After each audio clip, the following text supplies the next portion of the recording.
Formula E race కేసులో కీలక పరిణామం చోటు చేసుకుంది. ఫార్ములా ఈ రేస్ కేసులో కేటీఆర్ విచారణకు తెలంగాణ గవర్నర్ అనుమతించారు. మరిన్ని డీటెయిల్స్ ని మా హైదరాబాద్ బ్యూరో చీఫ్ రమణ అందిస్తారు. రమణ,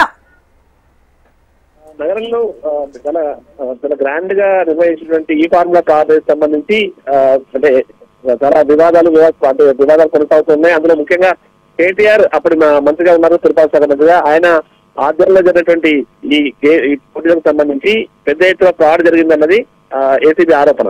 దానిలో భాగంగానే కేసు నమోదు చేసి దర్యాప్తు కొనసాగించింది. ఈ క్రమంలో అతను ప్రాసిక్యూట్ చేయడానికి, కేటీఆర్ ఎమ్మెల్యేగా ఉన్నారు కాబట్టి అతను ప్రాసిక్యూట్ చేయడానికి గవర్నర్ అనుమతి కోసం దరఖాస్తు చేస్తున్నారు.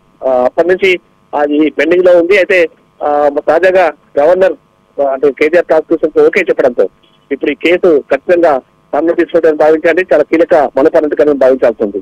రాజకీయంగా కూడా తీవ్ర దుమారం లేస్తుంది ఈ కేసు. మనం చూసాం చాలా రోజులుగా ఇటు అధికార పార్టీ ఇటు బీఆర్ఎస్ పార్టీ సంబంధించిన నాయకుల మధ్య మాటలిద్దాం. మరోవైపు బీజేపీ టార్గెట్ చేసుకుంటూ ముఖ్యమంత్రి పదే ఈ మధ్య యూపీఎస్ ఎన్నికల సందర్భంగా కూడా ఆయన పదే కామెంట్ చేశారు. అంటే కేటీఆర్ మేము అరెస్ట్ చేస్తామంటే గవర్నర్ అనుమతి ఇవ్వట్లేనటువంటి కామెంట్స్ మనం చేయడం మనం చూసాం. ఈ క్రమంలోనే ఇప్పుడు తాజాగా గవర్నర్ మొత్తంగా అనుమతి ఇవ్వడంతో, ప్రాసిక్యూషన్ అనుమతి ఇవ్వడంతో ఇప్పుడు కేటీఆర్ కు మరొకసారి నోటీసులు జారీ చేసి అతన్ని విచారించే అవకాశం ఉంటుంది. మరి తదుపరి చర్యలు కూడా పాల్పడే అవకాశం లేకపోలేదు. ఎందుకంటే ఈ కేసుకు సంబంధించిన ద్వారా చాలా సాక్ష్యాధారాలు ఉన్నాయి.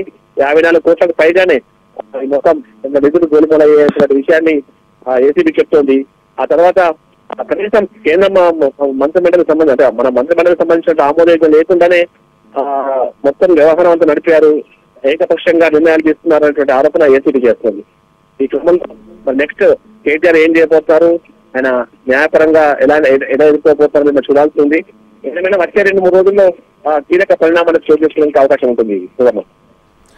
రమణ, అయితే ఈ విచారణ అనంతరం ఛార్జ్ షీట్ దాఖలయ్యే ఛాన్స్ ఉంది అంటున్నారు. మనం ఈ కేసు మొదటి నుంచి చూసుకుంటే కేటీఆర్ ఫస్ట్ లో అంటే నిధులు దుర్వినియోగం జరగలేదు, నేను ఏ తప్పు చేయలేదు కాబట్టి విచారణ ఖచ్చితంగా ఫేస్ చేస్తా అంటూనే విచారణకు హాజరయ్యారు. కానీ ఐఏఎస్ అధికారి అరవింద్ విచారణలో తెలిపిన అంశాల ప్రకారం నిధులు దుర్వినియోగం అయినట్లుగా ఖచ్చితంగా ఏసీబీ అయితే నిర్ధారించింది. మరి ఇప్పుడు జరుగుతున్న ఈ విచారణ ఎలాంటి మలుపులు తిరిగే అవకాశాలు ఉంటాయి?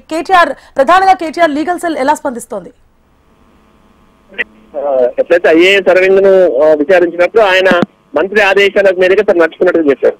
దాన్ని మెయిన్ సోర్స్ గా తీసుకున్నట్టు ఏసీబీ మొత్తం కేటీఆర్ కారణంగానే, అంటే కేటీఆర్ వల్లే ఈ మొత్తం వ్యవహారం నడిచింది. ముఖ్యంగా ఇంత పెద్ద మొత్తంలో నిధులు గోల్మాల అయ్యేటువంటి ఆరోపణ చేస్తోంది. అలాంటి ఆధారాలను బేస్ గా చేసుకుని ఛార్జ్ షీట్ వేయడం కూడా, దాఖలు చేయడం కూడా ఒకవైపు రంగం సిద్ధం చేస్తున్నాయి. మరోవైపు కేటీఆర్ ని మరొకసారి విచారించే అవకాశాలు కనిపిస్తున్నాయి. ఆ విచారించే సమయంలో మరి అరెస్ట్ వరకు వెళ్తుందా, ఏం చేయబోతుంది అనేటువంటి ఉత్కంఠ అయితే సర్వత్రం వెళ్తుంది.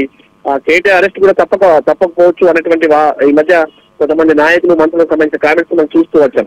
ఈ క్రమంలో కేటీఆర్ అరెస్ట్ వరకు కూడా వెళ్ళొచ్చేటువంటి అవకాశం ఉందని చెప్తున్నారు.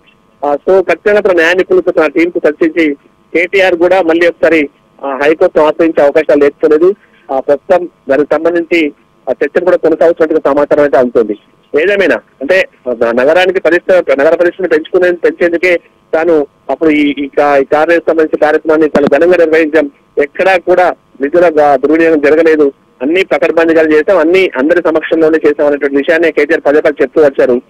అయితే ఆ కేసును కూడా పెద్దగా తను ప్రాధాన్యత తీసుకోవచ్చని కూడా పదే చెప్తూ వచ్చారు. కానీ ఏసీబీ చెప్తుంది తమ దగ్గర పూర్తి ఆధారాలు ఉన్నాయి. సంబంధించిన నిధుల గోల్మాలకు సంబంధించిన వ్యవహారానికి సంబంధించి కూడా పూర్తి స్థాయి సమాచారం ఉంది. ఒక కంపెనీకి ఎలాంటి అంటే నిబంధనల విరుద్ధంగా వాటిని నిధులను ట్రాన్స్ఫర్ చేశారు అనేటువంటి ఆరోపణ కూడా ఏసీబీ చేస్తుంది. వాటిని బేస్ గా చేసుకుని తదుపరి చర్యలకు కూడా ఏసీబీ సిద్ధమయ్యే అవకాశం లేకపోలేదు. సో ఈ వచ్చే 2-3 రోజుల్లో కీలక పరిణామాలు, ఈ కేసులో కీలక పరిణామాలు చూస్తున్న అవకాశం కనిపిస్తుంది. రమణ, అయితే ఛార్జ్ షీట్ దాఖలు చేస్తే ఒకవేళ కేటీఆర్ అరెస్ట్ అనివార్యమైతే ముందస్తు బెయిల్ తెచ్చుకునే అవకాశాలు ఉంటాయా? ముందస్తు బెయిల్ కి ఒకవేళ అప్లై చేసుకుంటే వచ్చే అవకాశాలు ఎంతవరకు ఉంటాయి?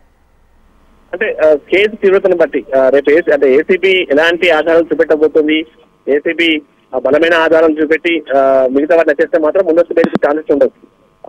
అంటే మొత్తం అసలు ముందు ఏసీబీ ఏ విధంగా చేయబోతుంది, ముందు కేటీఆర్ నోటీసులు ఇచ్చి విచారణ పెంచిన తర్వాత చర్చలో పాల్పడుతుందా, ఛార్జ్ షీట్ కూడా ముందే దాఖలు చేస్తుందా, ఛార్జ్ షీట్ దాఖలు చేయకముందే అరెస్ట్ వరకు వెళ్ళేటువంటి అవకాశం ఉన్నాయి. ఇలాంటి చర్చ ప్రస్తుతం సాగుతుంది. మరి ఏసీబీ ఏం చేయబోతున్నటువంటి దానిలో కొంత స్పష్టత రావాల్సింది. ఏదేమైనా కేసు అయితే కీలక దర్శనం అని చెప్పి మనకి ఏసీబీ వర్గాల ద్వారా అంత సమాచారం వచ్చే 2-3 రోజుల్లోనే ఈ మొత్తం ఆల్రెడీ కేసు సంబంధించి పూర్తి ఆధారాలతో ఉన్నాయి కాబట్టి అంత రంగం సిద్ధం చేస్తున్నాం కూడా ఏసీబీ చెప్తుంది.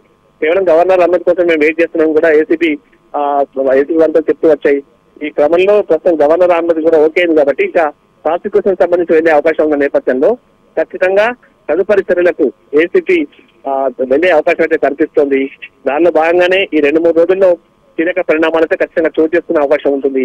కేసు తీవ్రత అంటే కోర్టులో ఎలాంటి ఆధారాలు సమర్పిస్తుందని దానిపైన బెయిల్ వస్తుందా రాదనే విషయంలో కూడా స్పష్టత వచ్చే అవకాశం ఉంటుంది. మరి ఎలాంటి ఆధారాలు కోర్టు ముందు ఏసీబీ పెట్టబోతుంది, ఎలాంటి వివరాలు పెట్టబోతుంది అనే విషయమే మనకి ప్రాథమిక సందర్శించబోతుంది. కాబట్టి దాన్ని బట్టే మనం కోర్టుకు సంబంధించిన వివరాలు చెప్పగలుగుతాం. ఏదేమైనా ప్రస్తుతం అయితే కేటీఆర్ అయితే దీన్ని లీగల్ గానే ఎదుర్కొనేందుకు, న్యాయపరంగా ఎదుర్కొనేందుకైతే ఆయన రంగం సిద్ధం చేస్తున్నట్లు తెలుస్తోంది. ఆయన ముందస్తు బెయిల్కు అప్లై చేస్తున్న అవకాశం కూడా లేకపోలేదు. దాదాపు ఈ రోజే లంచ్ మోషన్ వేస్తున్నప్పుడు కూడా కొంత సమాచారం ఉంటుంది. మరి కాసేపట్లో దానికి సంబంధించి ఫస్ట్ వచ్చే అవకాశం ఉంది. Right, thank you for the updates Ramana.